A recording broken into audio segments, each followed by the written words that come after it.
ఇవాళ రసవత్తర పోరు జరగనుంది. 3 రాజ్యసభ స్థానాలకు జరుగుతున్న ఎన్నికలు కాంగ్రెస్ నేతలను కలవరపెడుతున్నాయి.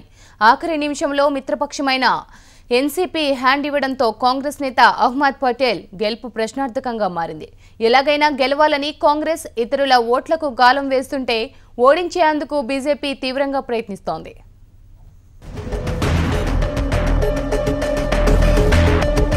గుజరాత్లో రాజ్యసభ ఎన్నికలు తీవ్ర ఉత్కంఠను రేపుతున్నాయి. సోనియా రాజకీయ కార్యదర్శి కాంగ్రెస్ నేత అహ్మద్ పటేల్ను ఓడించి గట్టి షాక్ ఇవ్వాలని బీజేపీ, ఎలాగైనా గెలిచి ధీటుగా సమాధానం ఇవ్వాలని కాంగ్రెస్ సర్వశక్తులు ఒడ్డుతున్నాయి.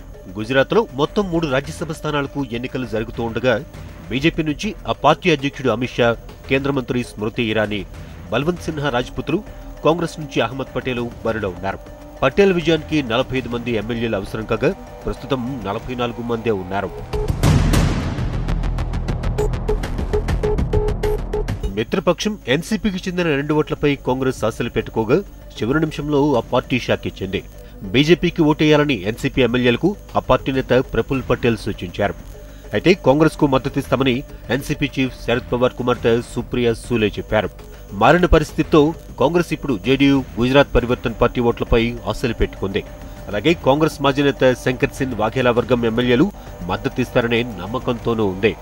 అయితే ఈ ఎన్నికల్లో కొందరు కాంగ్రెస్ ఎమ్మెల్యేలు క్రాస్ ఓటింగ్ చేయడంతో పాటుగా నోటా ఆప్షన్ ఎంచుకుంటే పటేల్ ఓటమి ఖాయమని బీజేపీ అంచనా వేస్తోంది.